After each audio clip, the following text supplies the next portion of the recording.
নবীনগরের শহীদ জিয়ার ছবি অবমাননা ও তারেক রহমানকে কটূক্তির প্রতিবাদে জসিমের নেতৃত্বে বিক্ষোভ মিছিল ও প্রতিবাদ সভা। নবীনগর থেকে স্টাফ রিপোর্টার, কসবা টিভির ডেস্ক রিপোর্ট। শিরোনাম নিয়ে সাথে আছেন আকলিমা রশিদ ডালি।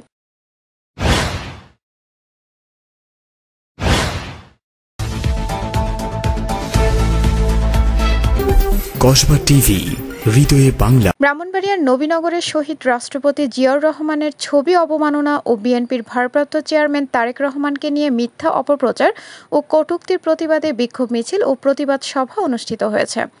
শনিবার ১৯ জুলাই ২০২৫ দুপুরে উপজেলা সদরের প্রধান সড়কে বিক্ষোভ মিছিল শেষে উপজেলা পরিষদ রোডে এই প্রতিবাদ সভা অনুষ্ঠিত হয়।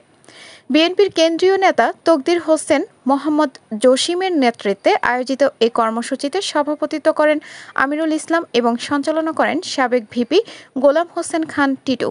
প্রধান অতিথি বিএনপির নির্বাহী কমিটির সদস্য তকদির হোসেন মোহাম্মদ জসিম বলেন, শহীদ জিয়াউর রহমানের ছবি অবমাননা ও তারুণ্যের অহংকার তারেক রহমানকে নিয়ে কটূক্তি গভীরভাবে নিন্দনীয়। যারা এ ধরনের কাজ করেছে তাদের অবিলম্বে জাতির সামনে ক্ষমা চাইতে হবে। বিশেষ অতিথি হিসেবে বক্তব্য রাখেন জেলা বিএনপির সহ আইন বিষয়ক সম্পাদক ব্যারিস্টার আশরাফ রহমান, রসুল্লাবাদ ইউনিয়নের সাবেক চেয়ারম্যান নুরুল ইসলাম, সাংবাদিক নুরুল আমিন সহ অনেকেই। বক্তারা বলেন, দলীয় নেতাদের সম্মানহানির যে অপচেষ্টা চলছে তা রাজনৈতিক শিষ্টাচার বিরোধী। এ ধরনের কর্মকাণ্ড বরদাস্ত করা হবে না বলেও তারা হুঁশিয়ারি দেন। আপনারা জানেন, বাংলাদেশ জাতীয়তাবাদী দল জনগণের দল, দেশের মানুষের দল। দেশের মানুষ যদি সংকটে থাকে তাহলে বিএনপিও সেটা নিজের সংকট মনে করে। আজকে আমাদের সবাই ঐক্যবদ্ধ হওয়া উচিত। আমাদের নবীনগরে যারা বিএনপি করেন এবং যারা বিভিন্ন সময় দলের প্রার্থী হয়েছেন এবং হতে আগ্রহ প্রকাশ করেছেন, তাদেরকে আমি অনুরোধ করব যে আমরা সবাই ঐক্যবদ্ধভাবে আমরা কাজ করি। কারণ আপনাদেরকে ধন্যবাদ, আপনারা বিভিন্ন গ্রুপিং করার পরে দল শক্তিশালী হয়েছে, সেজন্য আমি আপনাদেরকে ধন্যবাদ। এখন আর আমাদের গ্রুপিংয়ের সময় নেই, আমরা সবাই ঐক্যবদ্ধভাবে আমাদের প্রতিরোধ করতে হবে। বাংলাদেশের নির্বাচন সুষ্ঠুভাবে যাতে হয়, দ্রুত যাতে হয়, সেই ব্যাপারে আন্দোলন করতে হবে, সংগ্রাম করতে হবে।